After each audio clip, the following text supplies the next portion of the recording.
Ser Podcast.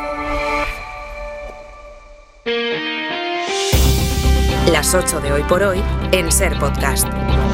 Hola, muy buenos días. Tenemos por delante una mañana muy política que va a retratar el punto exacto en el que está la legislatura, porque en menos de una hora empieza en el Congreso de los Diputados la primera sesión de control de este curso, sesión de control al Gobierno, en la que escucharemos hablar del fiscal general, al que el Supremo procesa e impone una fianza de 150.000 euros, o de Begoña Gómez, que declara hoy de nuevo ante el juez Peinado. Será la primera sesión desde que Pedro Sánchez acusara a algunos jueces de estar haciendo política, y será además en el pleno en el que el Gobierno va a afrontar una derrota que tiene una gran carga simbólica, la de la reducción de la jornada laboral. Vamos a ir enseguida con todo eso porque, como les digo, nos va a permitir configurar el mapa del momento político en el que estamos, pero antes hay dos noticias con las que nos hemos despertado esta mañana y que nos sitúan ante otro mapa muy relevante, el que nos dice cómo están cambiando las cosas en el mundo, especialmente en torno a la invasión rusa de Ucrania. Drones rusos que iban a atacar a Ucrania han invadido el espacio aéreo de Polonia y Polonia los ha derribado.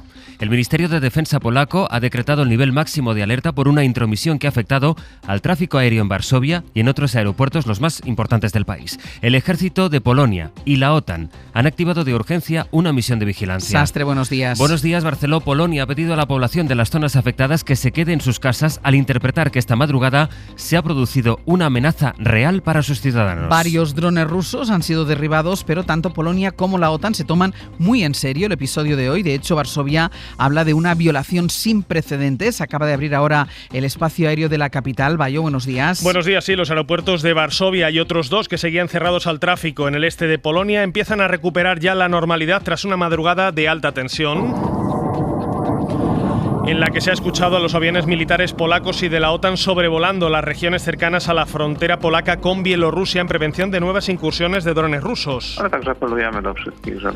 Las autoridades llaman a cerca de 8 millones de ciudadanos en el este de Polonia a la cautela y a reportar cualquier hallazgo de los restos de alguno de los drones que el ejército polaco asegura haber derribado. Algunos de esos fragmentos, de hecho, se han encontrado hace pocos minutos a poca distancia de la frontera con Bielorrusia, una zona especialmente tensionada estos días por los ejercicios anunciados por parte de Lukashenko y Putin a partir de este viernes, ejercicios militares que han obligado a Polonia a cerrar la frontera con Bielorrusia. Ucrania, que por cierto ha vivido una de las noches más complicadas por la cantidad de ataques rusos que ha recibido esta madrugada, acusa a Putin de querer poner a prueba a Occidente porque se siente impune. Dice que el Kremlin está buscando recrudecer y expandir la guerra. La otra noticia internacional con la que empieza el día tiene que ver con Israel. Así ha sonado de nuevo la Flotilla de la Libertad, que ha denunciado un segundo ataque contra uno de sus barcos que está en las costas de Túnez antes de intentar romper el bloqueo israelí en Gaza. En los vídeos se ve como un artefacto incendiario cae sobre la cubierta del Alma. Es la embarcación más grande que tiene esa flotilla. El ataque es muy similar al que denunciaron ayer y que Túnez negó. Eso mientras Israel, en un movimiento inédito, atacó ayer a líderes de Hamás que estaban en Qatar, país que está mediando en las conversaciones precisamente entre Hamás e Israel. De hecho, estaban allí para participar en esas negociaciones sobre un posible acuerdo de paz. Aún así, Netanyahu ordenó atacarles en suelo qatarí como respuesta, según dijo, al atentado del lunes en Jerusalén. Pablo Morán, buenos días. Hola Ángeles, buenos días. La ONU ha condenado un ataque del que incluso se ha distanciado Donald Trump. Sí, Israel ha atacado a Hamás en suelo de un importante aliado y a Trump no le entusiasma. La Casa Blanca, a la que se informó previamente, lo considera un ataque desafortunado. Representa, como en el caso de Polonia, otra línea roja que se ha cruzado en una guerra en cuestión de horas, y es un ataque de Israel a las negociaciones del alto el fuego en Gaza justo cuando se ultima el asalto final a su capital. Una apuesta por la guerra que reivindicaba anoche Benjamín Netanyahu. El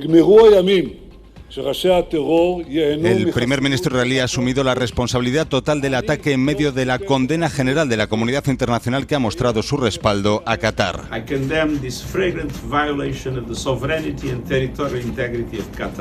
El secretario general de Naciones Unidas, Antonio Guterres, lo ha descrito como una violación flagrante de la soberanía y la integridad territorial del Emirato. Pide a las partes que trabajen por la tregua y no para destruirla. Pablo, hasta luego. Hasta luego. Estuvo anoche el ministro Álvarez en Hora 25 después de las medidas que ha aprobado España contra Israel. ¿Cuántos miles de muertos más necesita el Partido Popular para conmoverse?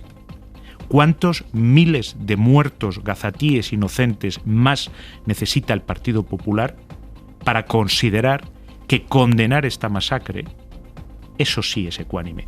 En estos momentos, el silencio, la indiferencia, son cómplices. También anoche en la SER, en el Larguero, estuvo el subdelegado del Gobierno en Valladolid, Jacinto Canales, que admite que no pueden garantizar la seguridad de la etapa contrarreloj de la Vuelta Ciclista a España que se disputa mañana en esa ciudad, en Valladolid. Ayer la carrera tuvo que ser neutralizada a 3 kilómetros de la meta por las protestas contra Israel. Lo cierto es que estamos preocupados, nos preocupa bastante porque se trata de una prueba especial, es una contrarreloj, tienen que hacer un recorrido largo que son 27 kilómetros y no podemos garantizar al 100% la seguridad de los corredores y de los participantes en general en la prueba. Hoy por hoy noticias.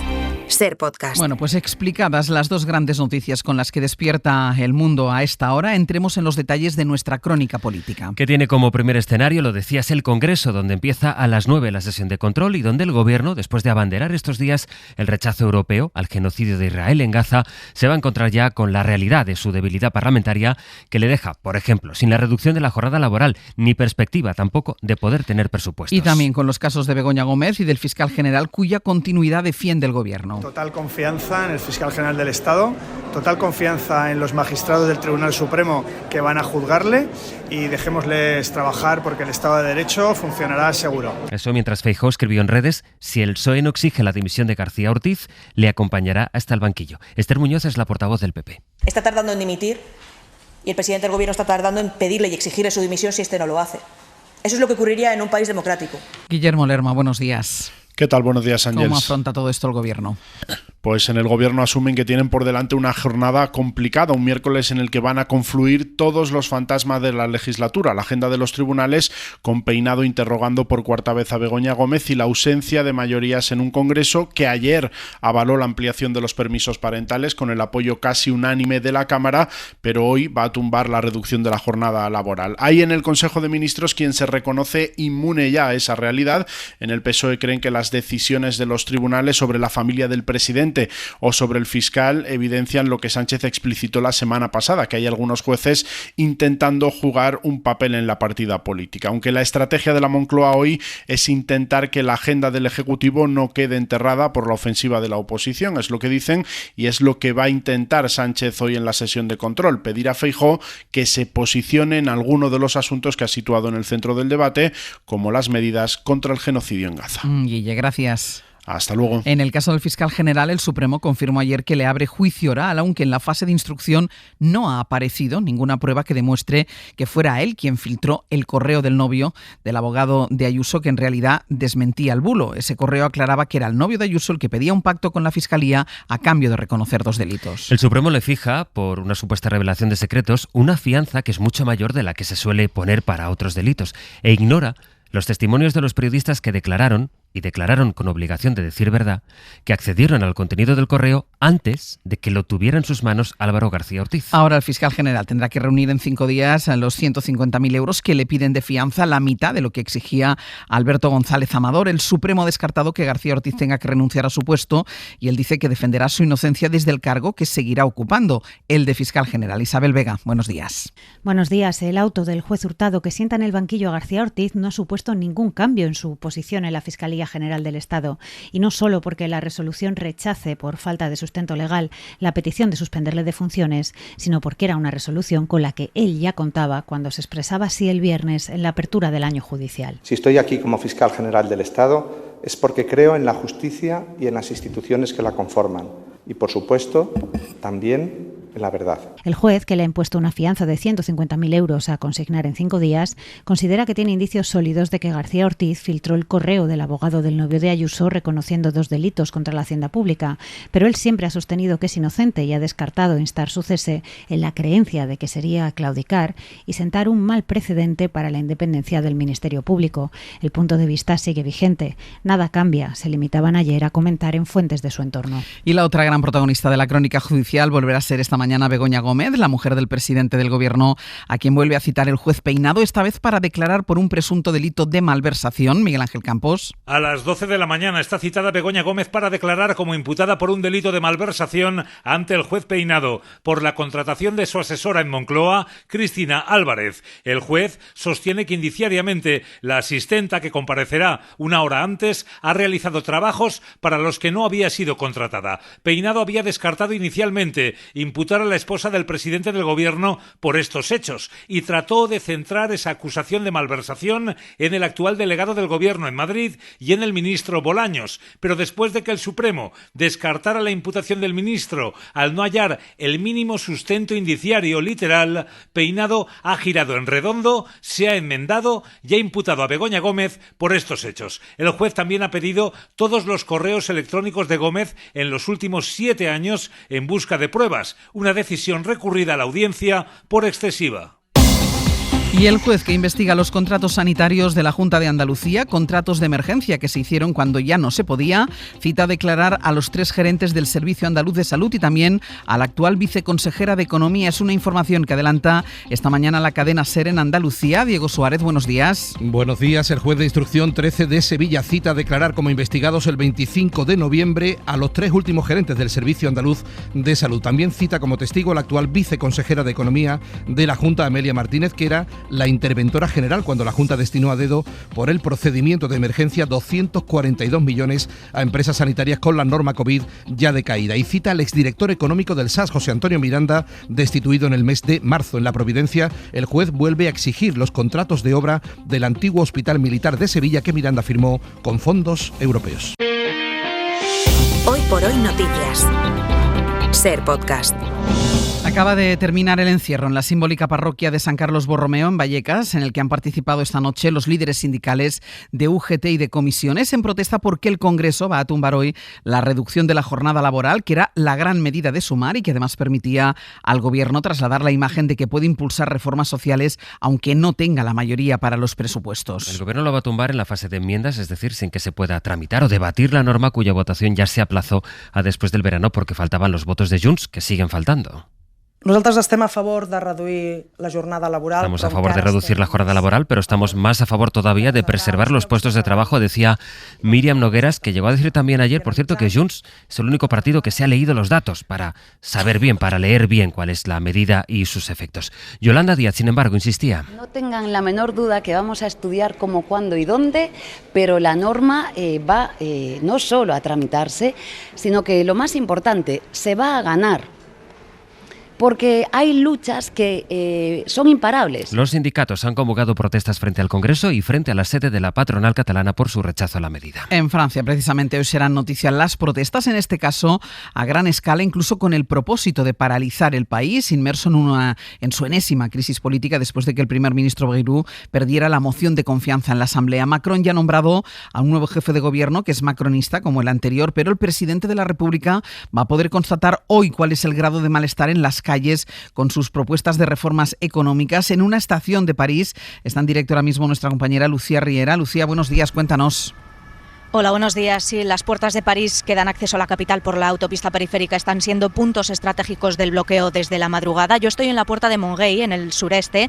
Aquí un grupo de unas 80 personas, casi todos chavales encapuchados y vestidos de negro, han quedado a las 7 de la mañana para bloquear con vallas y objetos de una obra cercana la circunvalación de acceso a la autopista. Je suis fatigué, gros, je veux rien avoir de constructif à te dire. Juste bloquons tout.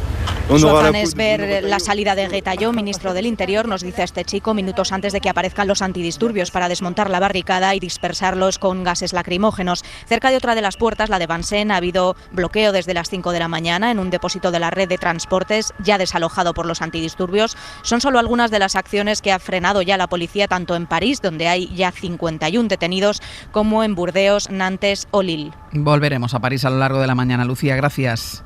Hasta luego. El Consejo de Ministros aprobó ayer el proyecto de ley del tabaco que tendrá que pasar por el Congreso, pero que de momento plantea prohibir fumar en las terrazas y limita los cigarrillos electrónicos. Los expertos creen que se queda corta porque no impone que los paquetes sean iguales y no sube el precio de las cajetillas. Mariola Lourido. La ley es un avance, pero insuficiente por no incluir dos medidas claves para reducir el consumo: la subida del precio del tabaco y el empaquetado neutro Francisco Pascual, presidente del Comité para la Prevención del Tabaquismo. Y creo que es lo que nos ha decepcionado un poco.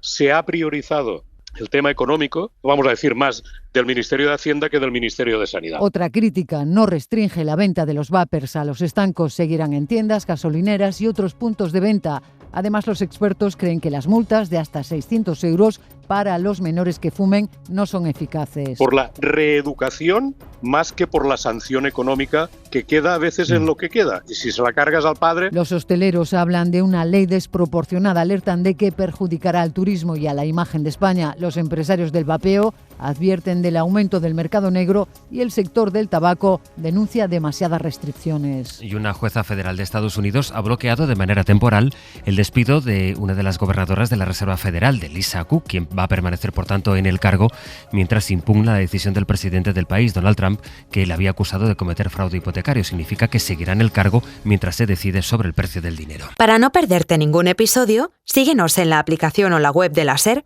Podium Podcast o tu plataforma de audio favorita.